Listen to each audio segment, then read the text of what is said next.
বুদ্ধদা লাল সালাম আমাকে অনেক কষ্ট হলো কি যে দিন এই খবর পেলাম কি বুদ্ধদা আমাদের সবাইকে ছেড়ে চলে গেলেন।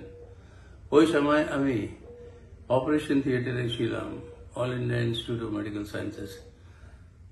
বৌদির সঙ্গে কথা হলো, ও আমাকে বলল কি এই পরিস্থিতিতে তুমি আসবে না।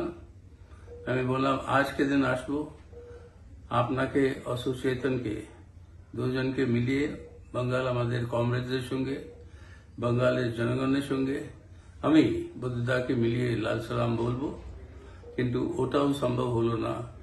কেন কি আজকেও আমি হসপিটালে আছি আর এই ইনফেকশনে কমব্যাট করছি, কিন্তু 2-4 দিনে আমি এসে যাবো বাইরে।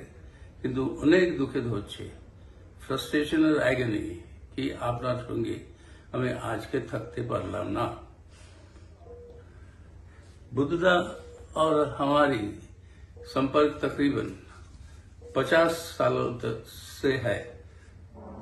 जब से देश के अंदर छात्र नौजवान आंदोलन को मजबूती के साथ आगे बढ़ाने की जो समय आया था और मौका मिला था 1977 के बाद, इमरजेंसी को हराने के बाद, उस समय नया स्थापना हो रही थी हमारे देश के अंदर जनवादी नौजवान सभा की DYFI।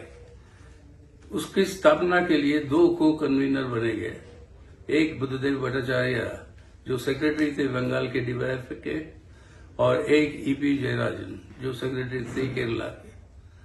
ये दोनों के चलते हुए वो DYFI की स्थापना अल्टीमेटली 1980 में हुई। लेकिन उससे पहले उसी 1980 में, उन दिनों में दुनिया के अंदर कम्युनिस्ट आंदोलन के अंदर ऐसी दुर्भाग्यपूर्ण परिस्थिति आई कि वहां पर CPIM को ना रूस की पार्टी ना चीन की पार्टी सही ढंग से वो पहचानती थी कि ये क्रांतिकारी पार्टी। 1977 के चुनाव के नतीजों के बाद रूस की पार्टी में एक दोबारा सोच पैदा हुआ और उसको आगे ले जाने के लिए कि CPM के साथ संबंध कैसे हो और क्या है CPIM, इसको समझने के लिए जन संगठनों की डेलीगेशंस को पहले बुलाया।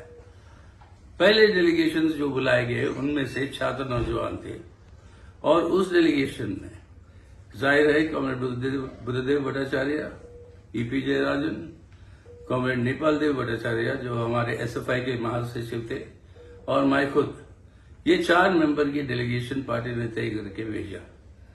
बड़ी लंबी सिद्धांतिक बहस हुई वहां पे, हमारे लाइन की समझाने की पूरी कोशिश की गई, और रूस के पार्टी के लोग फाइनली वो बोले हैं कि अब समझ में आ रहा है कि आप सबसे बड़े कम्युनिस्ट पार्टी भारत में कैसे बने और किस आधार पर यह हुआ।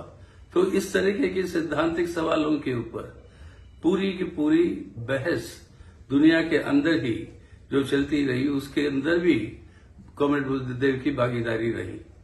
कॉमरेड MB के साथ उन्होंने एक बार चीन गए, कई बार चीन गए, लेकिन वहां पर सिद्धांतिक सवालों पे चर्चा था चीन की पार्टी में, उसके अंदर उन्होंने भाग लिया। और देश के अंदर एक तरफ से नक्सलवादी भटकाव, दूसरी तरफ से दक्षिणपंथी भटकाव, और तीसरी तरफ से कांग्रेस के हमले, और वो न्यू फैसिस्ट टेरर जो वहां पे जो सेमी फैसिस्ट टेरर जो लागू किया बंगाल में, उसके खिलाफ बड़ी जोर से वो संघर्ष में शामिल रहे। और इसके अलावा उनकी एक बात, 2 और बात मैं ध्यान आकर्षित करना चाहूंगा जो जरूरी है भविष्य के लिए। एक, वो संस्कृति पे जो उनका जोर और ज्ञान था।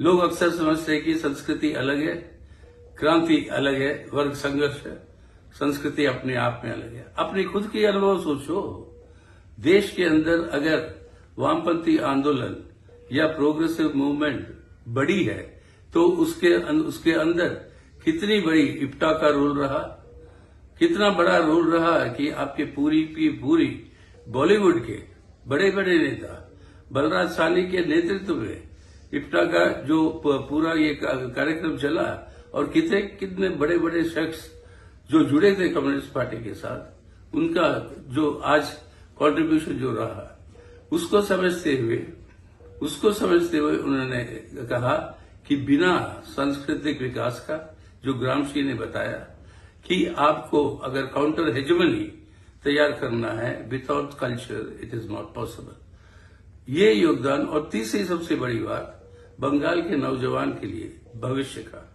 रोजगार।